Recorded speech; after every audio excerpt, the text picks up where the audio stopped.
This episode of the Cult Popture podcast was brought to you by our Patreon. If you want to tell us which films we should watch, get up to 2 extra exclusive podcasts a month, give us something to talk about in the post-credit scenes at the end of each episode, or even contribute to the discussion in the episode itself, then please consider joining the cult and donating at www.patreon.com/cultpopture.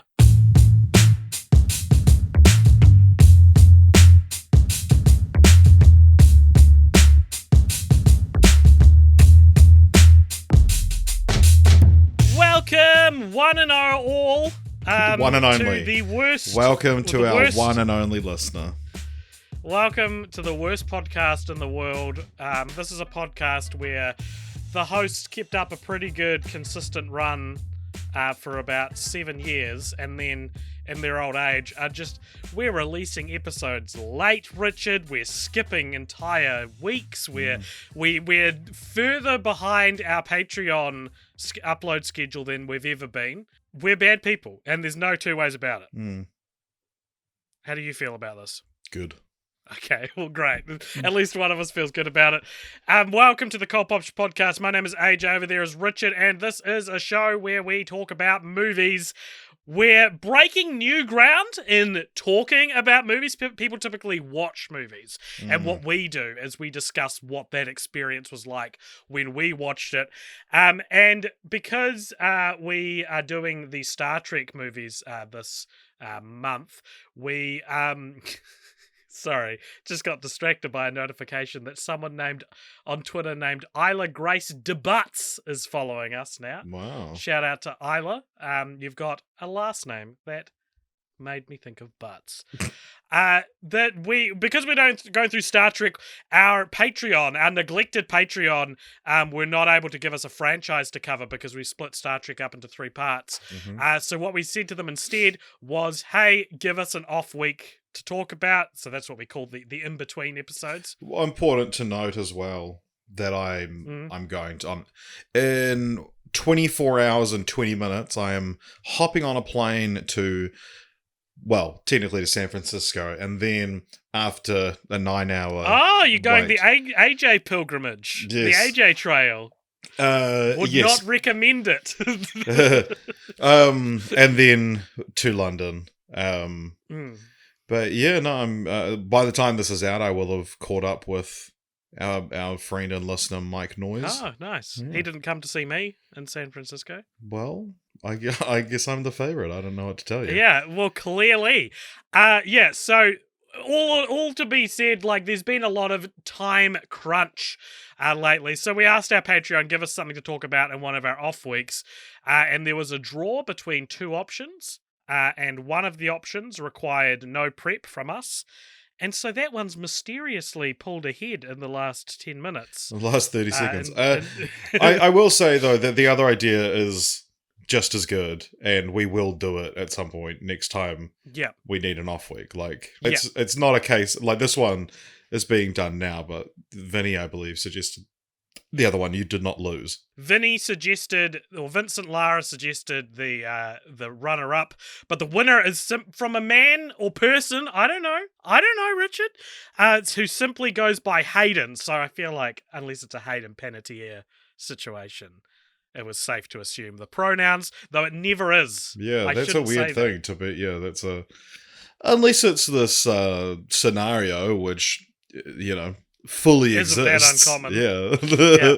Well, a person named Hayden has won with the suggestion of franchise. Cut recording, Richard. Let's just start the whole goddamn mess again. It's franchise. I don't have time to start again. Franchise crossover face-off. Randomly draw 2 franchises, then try to pitch a crossover film. AJ versus Richard. Well, what a coincidence, Richard. You're in luck, Hayden, because I am AJ. And I'm Richard, and you're listening to the Cult Popture podcast. Alrighty, do you have the random number generator up? Oh, I reckon I could bloody... I reckon I could swing that for you, mate. Alright, okay. So are we going to the ranked list or the... I'm on the ranked list of all the franchises, but I've ordered it by when added, so it's just the order we did episodes. But that doesn't change the numbers, though. Oh my god. You're right. Okay, well, let's just go from the rank list in general then. Okay. Alrighty, so you're going to draw a random number from the random number generator. We're going to draw 2 each, and that will be, then we'll each pitch. We'll go away for 10 seconds. Yeah. And while the other person's talking, probably think of our idea.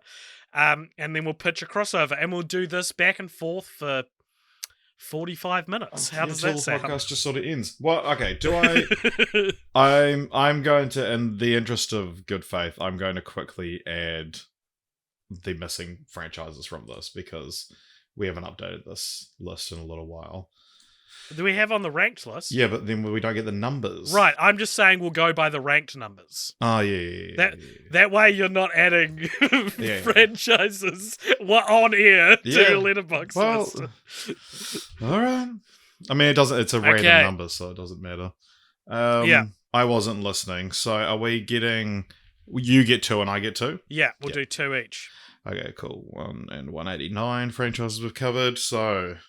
Is this your first one or my first one? You can take this one, buddy. 124. 124. Franchise 124, Richard. I'm looking right at it. It is Walt Disney's The Jungle Book. Okay. It's franchise 124. Do you want to give me my first franchise now? Yours is 143. 143. I'm going to give myself, just shy of Barbie. Oh. I've got Sisterhood of the Traveling Pants. A really enduring franchise for the life of the podcast. I feel like we're always talking about Sisterhood of the Traveling Pants. This has given me flashbacks to film franchise Fight from a few months ago, which... maybe this is the obvious and much better application of that format. That was your format, buddy. All right, so I got Sister of the Traveling Pants. You've got Jungle Book. What's your second one? 164. These are all very low franchises. Very low franchises, Richard. You are going to pitch us a crossover between The Jungle Book and... Big Fat Liar. Big Fat Liar. And you're doing Sisterhood... Yep. Versus... Yep. 131. 131, which is... Lady and the Tramp. Lady and the Tramp. Very old Disney going on here. All right, well, who wants to go first? You've had the idea. You've had your pair up for longer, so you've got to pitch me a crossover between The Jungle Book and... what was your second one? Big Fat Liar. Big Fat Liar. Go, Richard, go! Okay, so imagine, if you will, you're in high school, all right? You're in high school. Is that where you go to learn how to pee? Don't make fun of my idea. Okay, you are in high school, and there's this new kid starts. He sits next to you. He introduces himself, and his name, he says, call me Mo. And so... As you develop this friendship with Mo, he starts to tell you about these adventures that he had with a bear. Oh my god. A boa constrictor. Jesus Christ. What else? Oh, I don't know. What else did they have in it? A tiger, yeah, Shere Khan. Orangutan. He's telling you all these stories. And you're thinking... This guy's full of this shit. This guy sounds like a big fat liar. But the thing is that you think, well, this clearly didn't happen to him, but there's maybe not a story there, but there's certainly a series of vignettes. And so you actually take the idea. You're the Paul Giamatti person AJ, Alexander Jones's. Yeah, so I'm getting you to play him. And Paul Giamatti. Who's that supposed to be? That's supposed to be Paul Giamatti. They're like the best Paul Giamatti impression. You've got to say his name to do it. The Giamatti, really like. And so you steal his ideas, and then Mowgli, Mo is revealed to be Mowgli at the halfway point of the film, and he gets all his jungle friends and sicks them on you, gets them to paint you blue. Baloo. And, there's a series of antics, so on, and, of course, for example, such forth. And I've fulfilled the brief of the episode. Etc., etc. Cool, so I think that's 1 point to me. Okay, that's 1 point to you. All right, Richard, I'm going to tell you a story called Sisterhood of the Traveling Cocker Spaniel. Now, actually, it's going to be called Brotherhood of the Traveling Cocker Spaniel.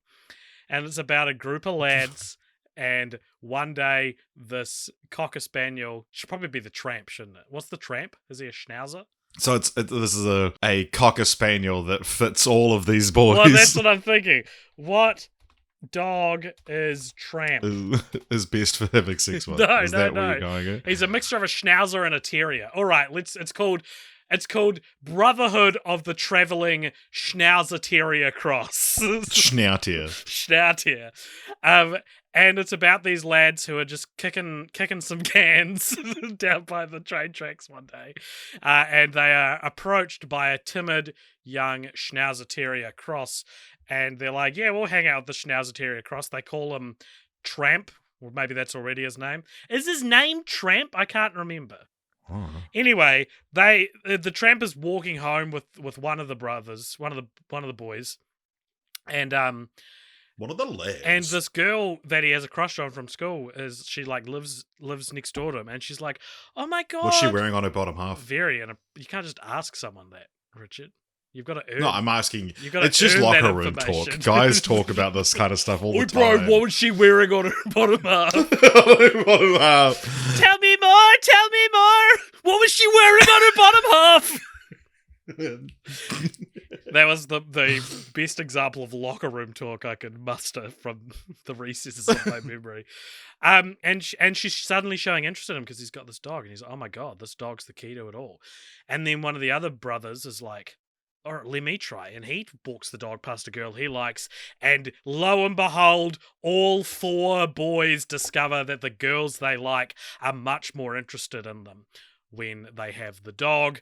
Naturally, because they're men, and in the female version of the story that already exists, they quite comfortably share the pair of genes. In this story, it becomes violent very quickly as these young men are like, it's my turn with the Tramp. Eventually leading to, Richard, the untimely death of Tramp as they pull him apart piece by piece. In a very King Solomon... I was with you until the end there. The violence towards animals is the one thing I can't condone. In my pitch, my animals are actually committing violent acts against you. Yeah, well, that's fine. Which I can condone. I didn't stop you telling your story. You might not like it, but this is what it looks like. Well, I'm just saying that as established up until this point, I guess I am divvying out the points. This feels flawed. And this is affecting your score. AJ, okay. Well, what if I phrased it differently, so it wasn't as grotesque? What if I said that the love of the boys for this pet dog was eventually so much that the Schnauzer Terrier Cross unfortunately passed away? I was thinking along the lines of...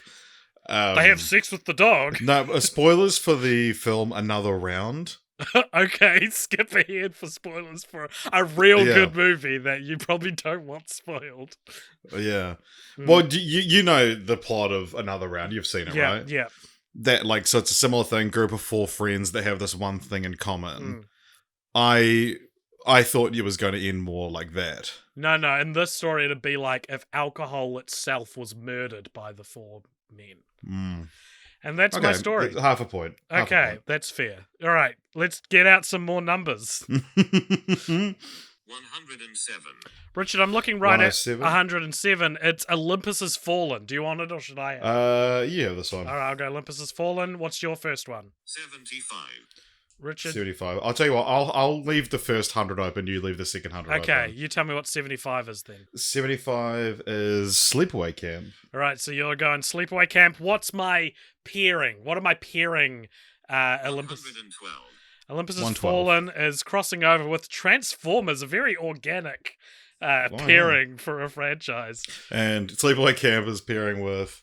119, Richard. Sleepaway Camp, my friend, is pairing with the Texas Chainsaw Massacre. Two very congruent crossovers here. Crossovers that are not outside the realms of possibilities. Yeah. I think. And listen, here's my idea right away, Richard. Prime has fallen. Wow. So the easy thing to do here would be like, well, Optimus has fallen, surely. but is Prime not a cooler Optimus? Yeah, but it's more like Olympus. Yeah, but isn't the new one just called like Guy Has Fallen or something? Dude has fallen. This guy fell. So yeah, the obvious idea would be to put Transformers on Earth in the Has Fallen universe. I'm taking the Has Fallen structure and putting that on Cybertron, where is Optimus Prime like the fucking president in Cybertron? I don't know. Oh. The point is he's died, and the only or he's been kidnapped. Or he's fallen. He's died. Okay. He's died, and the other Transformers must bandy together to save the day from Megatron. This has got to be just what like a Transformers movie is already about, right? Like, doesn't he die in the animated film that we never watched? No, he dies all the time. Yeah. Okay. So this is actually a real bad, unoriginal idea. Okay, it's set on Earth, Richard, and Mike Banning. The classic name, the classic designed by a committee, first and last name to be remembered, but somehow they landed on Mike Banning, which it worked on you. But I only remember it because of how unrememberable it is. So yeah, we're in the Transformers timeline.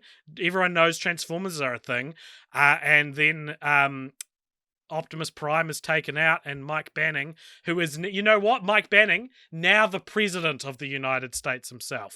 He got up there. Oh, wow. And he joins forces with Aaron Eckhart, the ex-president. Morgan Freeman, I think, did eventually become the president. Yeah. And they join forces to figure out how to... The problem with this one, the reason why you guys are listening to this and being like, geez, AJ, this is... Both ideas you've pitched have been boring as shit. It's because it's just so obvious that the connection between them is like, yeah, they'd slip together really well, and the result would be a forgettable action movie. So, yeah, I think I actually fulfilled the brief and deserve a point. Okay, you get 1 point. Thank you. So you're on 1.5. Now you have to do the unenviable task of trying to figure out how to cross over Sleepaway Camp with Texas Chainsaw Massacre. Yeah. Well, so the thing is, I think they would slip together pretty well. Wow. And, you know, well, the interesting thing is that kind of what we've done so far is like merging the plots of the film. So it's like my Jungle Book one was less about like, oh, this character meets this character. It's just like, but then like Bigger Fatter Liar was just this, you know, essentially a remake of the first one. And so, and is this not actually fulfilling the brief of what Hayden put forward? Like, are we not pitching crossover films? We're pitching as if they were mashed together. Whereas Hayden is actually asking for a crossover in the sense of like Freddy vs. Jason, where the two established franchises. And so right. Well, I kind of pitched what I'm going for. With Prime Has Fallen, I guess, was that. Yeah. Well, that's what I'm going for with Sleepaway Texas Chainsaw Camp. Camp Chainsaw. Okay. Chainsaw Camp. Or, Sleepaway Chainsaw. And so, I've forgotten most of the characters involved's name. What's the main character in Sleepaway Camp? The killer? I don't know. Sleepaway? Angela Baker. So, yeah, I mean, I would like to... Richard, I've never told you this before, but when you look stuff up on the podcast, I am always amazed by how quick you do it. You always do it so fast, and I don't hear any typing, and you're just like Angela Baker. Somehow you managed to type, what is the main character's name in the Sleepaway Camp franchise? Something that, this is how long that would take me.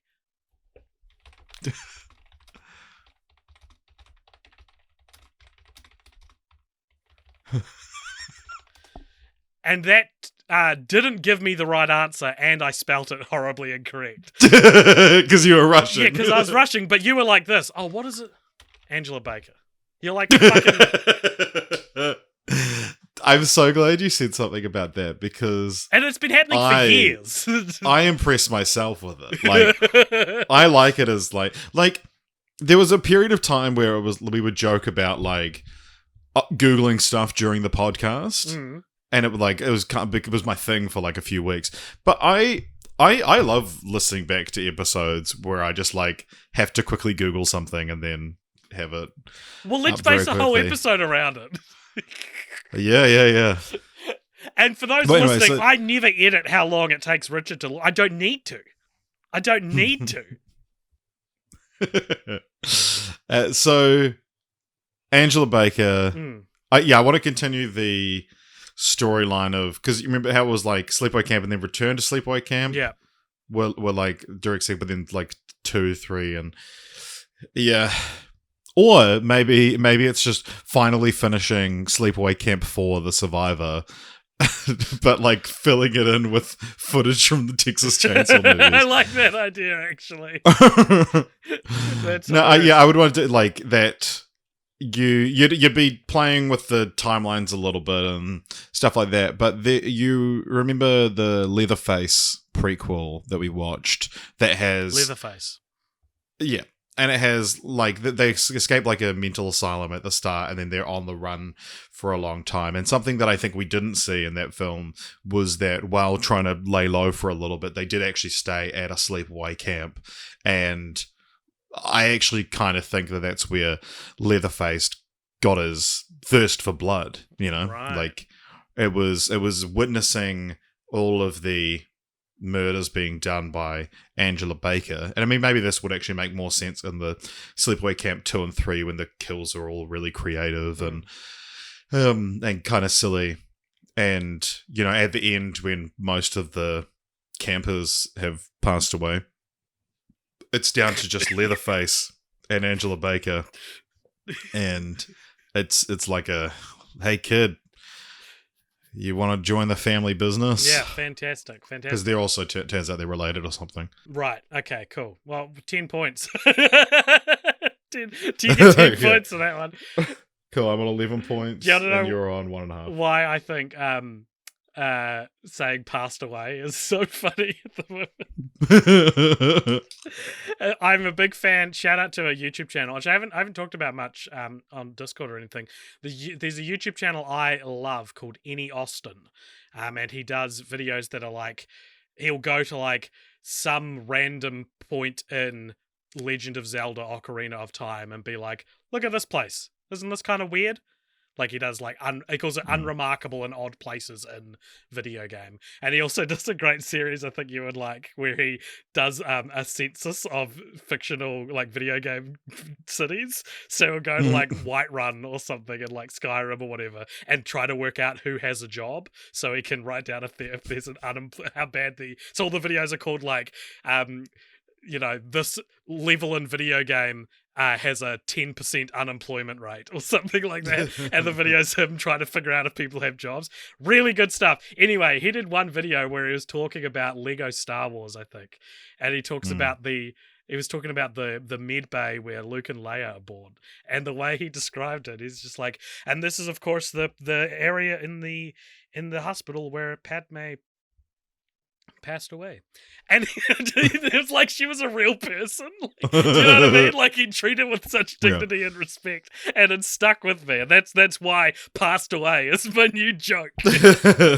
All right, so you ready for another? Let's do it. All right, I'll take the first one this time. 157. Richard, you are going to be crossing over the noble, dignified franchise 157 of 101 Dalmatians, the live-action Glenn Close version. Okay, live. And your first one is? 115. And Richard, I'm going to be tackling a crossover between a film we don't yet know and Peter Jackson's The Hobbit. Okay. And my other one is 137. What? I don't know what is going on with this, that they're all over 100. Oh, Richard, you're going to hate this. Oh, Richard, you're going to kill me. Your crossover is between... Actually, I'm going to let you guess. What is the least... Critters. It's Critters. You got Critters. You got 101 Dalmatians and Critters. Presumably the idea 101. is 101 Critters, but I'll leave... It was? I'll leave the specifics. I'm getting ahead of ourselves, AJ. Okay, oh God. What was my first one? The Hobbit and Fear Street. Okay, you go first. So I'm pitching a film called 101 Critters. What? No, I think that, I mean, it's going to take me a second to remember what happens in Critters. It's going to take you more than a second, bro. That's going to take you skimming through one of the films. Yeah. It was bargain bin Gremlins, but they went to space in it.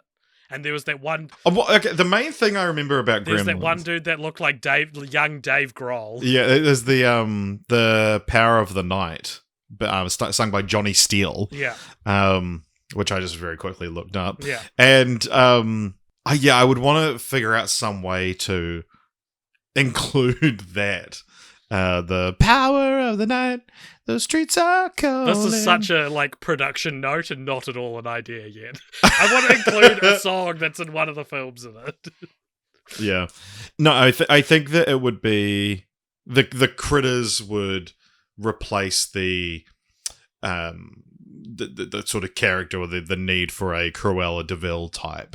And so I think that it's the Critters that the leader of the Critters or whatever, it needs the 101 Dalmatians to power fucking as jet fuel. I've got a suggestion engines. For your idea. Is it a production note? No, it's a fundamental Can we include? What if it's flipped? So instead of someone trying Cruella de Vil needs 101 critters. It's 101 critters want to Cruella de Vil's skin. That's great. That's much scarier, right? Because in Dalmatians, it's just one woman after them. It's one force. This is 101 aliens want to skin you alive. Yeah, and I'd use the... I mean, it's still live action Dalmatians. I would use the Emma Stone. So she's at least a somewhat sympathetic portrayal. Yeah, right. Nice. Well, I have 101 critters want to skin you alive. That's what it's called. Okay. I've spent this entire time workshopping your idea and not even considering The Hobbit. The Fear Street meets The Hobbit. But we're going to call it... okay. What year does The Hobbit... Because isn't Middle Earth like Earth in the past? Yeah. Oh, it's Earth in the future? And the Third Age. Okay, we're going to call it Fear Street 2942, which is when The Hobbit ends. And so what we're doing here, Richard, is it's a mini-series. It's a trilogy. It's a trilogy that is somehow... It combines both the two very different but equally insufferable flavors of both the Hobbit trilogy and the Fear Street trilogy. So this is going to be very lofty, very big plans, but then also very rushed. And it's going to feel almost too cinematic, like too overbaked, and then somehow feel also very made for TV. Yeah. So what happens is Bilbo Baggins is hanging out in the Shire, and then... Whatever the force from Fear Street that was prevalent. What's her name? Sarah. No, but wasn't it like there was like something that made Sarah Fear? Yeah. Sarah. Yeah, but there was something that and she put a curse on them. She put a curse. They on touched the her bones and shit. Yeah. Right. So because we're set in 2942, which isn't that far in the future for Middle Earth, maybe it is in the past. Anyway, okay, what if it's just the Hobbit, but one of the like creepy monsters is chasing around the Shire, and it's like this pumpkin head or something like that. We can work out the finer details later. But it's running around the Shire. The first film in the franchise, The Hobbit, Fear Shire 2942. Nice. Takes place just after The Hobbit, where they are attacked by some kind of horror movie monster, and there's a trilogy which follows the Lord of the Rings timeline, and then if there were a third, the Silmarillion timeline, because it's a prequel. And so what I think is the nugget of a legitimately good idea in here is doing a slasher set in the Shire. Forget everything else I've said. Forget everything else I've said. Slashire, Richard. Slashire. Let's do a slasher set in the Shire. That's the idea. Forget everything else that I said. Okay. Because that's not even that far outside of the cinematic language of Lord of the Rings. Like, remember when in Fellowship of the Ring, when the dudes in cloaks come to the Shire to look for whoever. I'm the worst New Zealander. When someone turns up to the Shire. Yeah, there you go. And Gollum can be there because everyone likes Gollum. Everyone thinks that he did it. Yeah, that's great. Who's revealed to be the killer? You're not going to believe it. It's like... Samwise Gamgee. No, it's his little fucking daughter. It's the little daughter that he has at the end of Return of the King. Where is the set timeline? It's the real-life wife of Sean Astin, who wasn't comfortable with him kissing someone on screen. Yeah, that's it. That's the idea. Okay, so... How many points Another do I two. You get 1,000. What? Yes! Okay. So, here you go. This is your first one, I believe. Okay. 24. Give 24. it to me. Finally, I get to give you one. Jesus. 24. AJ, you're not going to believe this. I'm not going to believe anything you say. You get the 400 blows. The Adventures of Antoine Douanel. The Adventures, and what adventures they were. 126. Richard, you're not going to believe this. I'm not going to believe a goddamn word that comes out of your mouth. You have got the knocked up / this is 40 duology. Okay, fun. Your second one is? 13. 13. Mm-hmm. Harry Potter. Oh, that's such an obvious one. Yes. That's great. And mine is 183. Oh God. So you've got, what is that going to be? You've got knocked up / this is 40, and you're mixing that with it's not ranked. We don't have 183 franchises. We only have 182 according to this. Oh, that's so funny. I put 189. Okay. Okay, well, let me get a new number then. Okay. 140. 140. So you have got...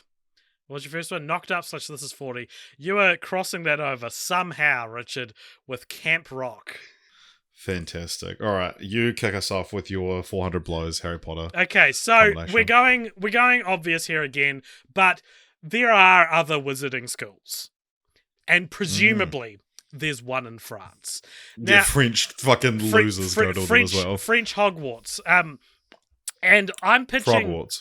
I'm pitching... We're going to call this... And people will say it's an alternate timeline, but I'm going like, we never said this didn't happen. And that is a story that takes place in between the short film Antoine and Colette and whatever the... Was it Stolen Kisses was the third one? Something like that. We're going to have to recast Antoine Douanel, but Timothée Chalamet exists, so there we go. And he does speak French. And he speaks French. His name sounds French. God. Yeah, that is French. So he goes to French Hogwarts, which is called... Frogwarts. Frogwarts. It's called, of course, it's called Frogwarts. The Frogwarts. Now, what would J.K. Rowling name it? Frogwarts. Yeah. She would call it... No, she'd call it Frog Surrender. Yeah. The most offensive thing you can call it. Their version of Hogsmeade would be a pub called the White Flag. Yes! What an astute observation we had there. That's great. That's good stuff. People will like that, Richard. Write that down. People will like the Frog Surrender riff. All right, so he goes to Remind me to revisit that. Let's circle back on this. He goes to 2 weeks when the episode's out. He goes to Frog Surrender, and you might be going, guys, fellas, you are not getting Timothée Chalamet for this. And to that I say, Wonka looks ridiculous, and this is about as stupid as that. So yeah, Antoine Douanel goes to Frog Surrender, where, you know, there's all this shit going on. He's trying to learn spells. He's he's trying to defeat this like dark lord that is just hanging around or whatever. And just has a real stereotypical French name like Jean-Luc Picard. Yeah, Jean-Luc Picard is this dark French wizard that's causing a muck, and many believe that there be a prophecy, Richard, which states that Antoine Doinel is the Harry Potter of 1964 or whatever it came out, right? Like people think he is the key to delivering frog surrender from the clutches of Jean-Luc Picard.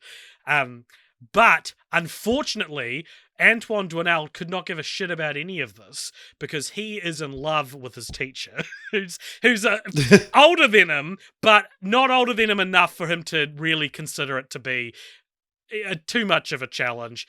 There's this beautiful professor of, let's say, Defense Against the Dark Arts or something, the one Harry Potter class I remember. And he's in love with her. And French Against the Dark Arts? Very good. And every write that down. write that down. And, the Dumbledore, the headmaster of Frog Surrender is like, Antoine, you have this responsibility to deliver Frog Surrender from the clutches of Jean-Luc Picard. And he's like not even listening to him because he's just doodling his teacher naked. And all of this becomes kind of disturbing because this film takes place in a different time. The filmmakers aren't as reserved as you would hope of making this romance actually come to fruition. And it doesn't become official or anything, but he does kiss his teacher at one point.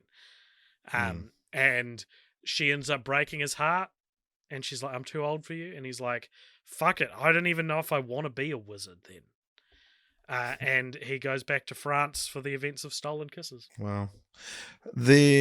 What would the French sorting hat sound like? I feel like he'd be fun. It'd be like, which has do you want? Not Slytherin, eh? Not frog's legs, eh? Frog's legs. You'd be a good frog.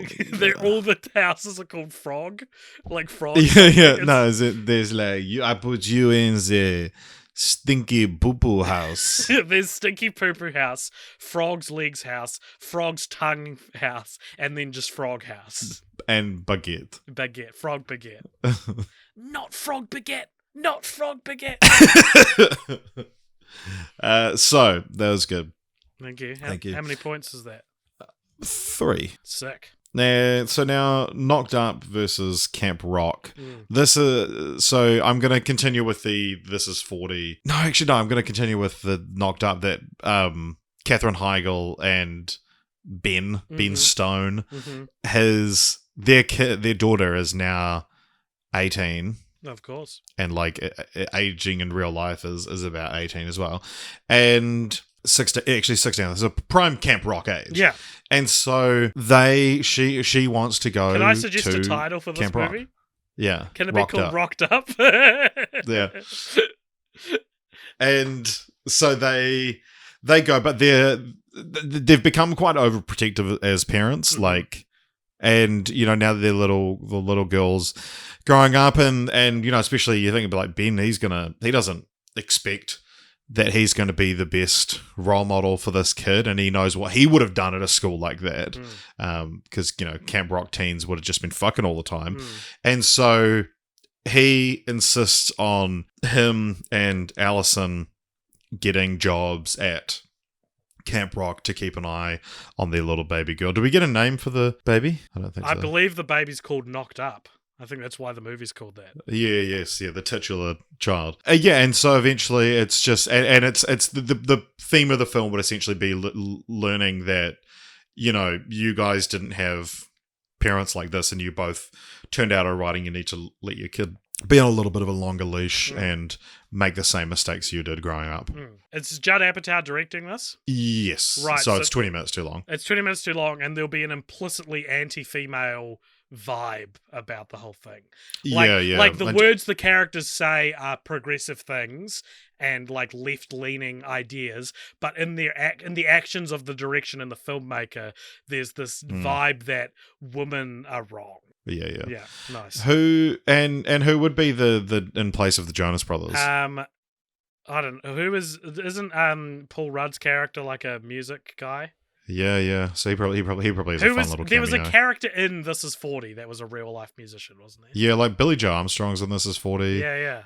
James Taylor is in This Is 40. Yeah, it's James Taylor instead of the Jonas Brothers, the headline, and but it's still like they're treated like sex symbols. The baby girl from Knocked Up sings a song. James Taylor overhears it and then sings a song that just like perfectly meshes with it at the end, at the final jam. Both lyrically and thematically.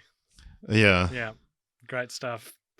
All right, well... I want to do for a final round, one that I think would be fun, and we both sort of get a similar thing, because one franchise that we did cover that contained a lot of crossovers was Scooby-Doo. And so I think that if we do one, we both start with Scooby-Doo, and then we just get one other franchise each to cross over with, and we, what would the mystery be? Yeah, sounds good. In Scooby-Doo meets. So you're getting Scooby-Doo meets... 136. I'm getting Scooby-Doo meets... This is so boring. Maybe you should give me another one. Unless Scooby-Doo meets Romancing the Stone. Well, you get one swap. Are you going to swap it? I'm going to swap it. You have to stick with whatever you get. Yeah, I'll stick with whatever I get. 108. Scooby-Doo meets the Texas Chainsaw Massacre. Well, we've already had that, so let's I'll give you another one. I mean... 3. It was a different one. It was you got the remake. I got the original. Well, okay. Do you want to keep the original, or you can do Rise of the Planet of the Apes? I want to do Scooby-Doo meets the Texas Chainsaw Massacre. Okay, sweet. And I've got 59. So I get Scooby-Doo meets Scary Movie. I'm going to use my one swap. Okay. 152. Scooby-Doo meets Machete. Oh, that's good. That is good. Alrighty, so Scooby-Doo meets the Texas Chainsaw Massacre. Listen, there's a central... All I've come up with is a central joke, that the whole thing. The rest of it, it's very easy to just pitch Scooby-Doo related antics, right? If you imagine Texas Chainsaw Massacre, but the gang are there and there's a bunch of different jokes. Maybe they get killed. Riverface? Yeah, Riverface. But here's the joke, right? Is that at the end, they have Leatherface bound and they take his mask off, only to reveal he's still horrific. Right? I've never seen that in Scooby-Doo. They take off the mask and they're like, whoa, put it back on. So the closest we got was was it Stage Fright, where he's like, don't look at me, I'm hideous, because he's been in a funhouse mirror for 30 years. That's a great gag. All right, so that's Scooby-Doo meets Leatherface. Okay, and what was my second franchise again? So I forgot. Wasn't it Scary Movie? Or did you swap? No, I swapped. You swapped to Machete. Machete, yeah. Well, Machete's an interesting one because it already has ties to children's entertainment, and so it's not completely out of the realm of possibility that would go back. And also Danny Trejo is absolutely the kind of guy who would show up in a Scooby-Doo movie. And so I think he probably has. I reckon. Yeah. We just don't remember. Yeah. And so I think that it would be it would have to get outlandish. Like it would be they arrive at somewhere in Mexico and Machete teams up with them to fight some, what initially seems like a very grounded sort of mystery, to pull a page out of the Far Cry 6 DLC featuring Danny Trejo. You're protecting Danny Trejo's taco truck, which sounds like a racial stereotype, but he actually has a taco truck, and he's actually in the game, so it's like, he at least signed off on this somehow. So something like that, and then turns out that there's freaking robots involved and RoboCop type robots. Okay, nice. Well, I can tell you that Danny Trejo was in the 5th in a series of direct-to-video short Scooby-Doo films. This one was called Scooby-Doo Ghastly Goals, in which he plays the villain named Reynaldo in his the character's only appearance. Yeah, man, nice work. I reckon. I didn't give you points for Rocked Up. I'm gonna give you 10 points for that, and for this one, I'm sorry, I'm gonna have to give you minus 100 points because I get to choose, and that means I win. All right. Oh, actually, I didn't give you any points for your last one, so I'm going to give you minus a billion points. No!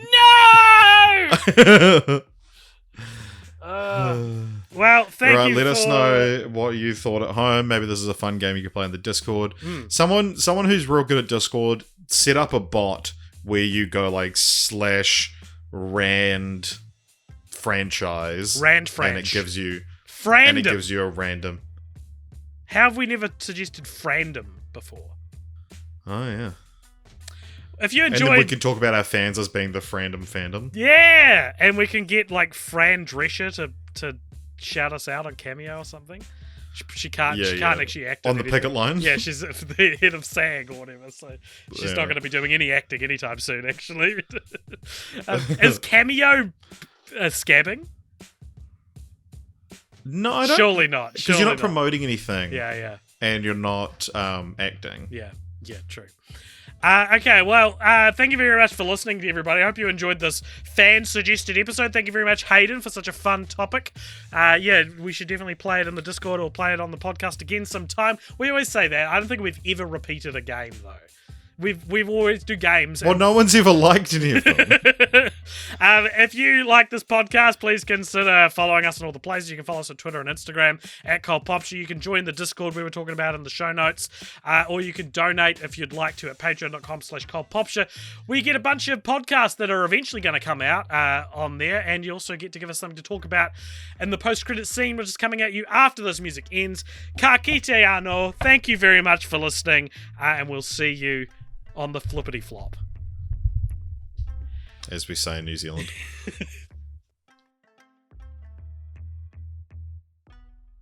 Welcome along to the post-credits scene. There's a segment at the end of each episode. If you donate $5 or more at patreon.com/Popture, you get to give us something to talk about in this, the post-credits scene. Richard, tell me what the fuck it is and who the fuck is it from? Today's comment starts from Nick Gallagher, who says, do you have a movie that you vaguely remember watching as a kid that seems like a bit of a fever dream? Like, I remember a movie about a cop who gets a chip in his head so that he can talk to his dog. Chip cop, yeah. Yes, yeah. I have a great answer for this. Yeah. You ready for my great answer, or do you want to go first in case my answer's better? I don't have movies specifically, but I have a few TV shows that the main one I can remember, and it's like, I think I've found this before, but it's like a guy who like falls into a gigantic top hat, and there is like a town underneath there, and I think the show is the name of the town. Oh, yeah, Top Hat Town, yeah. I have this like, this is something I've never vocalized before. But when people talk about, like, how many movies have you seen in your life, and you go on Letterboxd, right, and it's like, yeah, you know, you've seen 2,000 movies or whatever, and it's like, but I don't remember every movie I've seen, you know? And whenever I would think of the fact that I didn't remember every movie I'd seen, I would cast my mind back. I reckon I would have been 6, maybe 5, and I remember going into someone's house. I don't remember who, why I was there, who I was there with, but they were watching this movie about a boy that gets sucked into a like alternate dimension through a whirlpool beneath a sewer grate. Like he's crossed. Sucked Boy. It's Sucked Boy, yeah.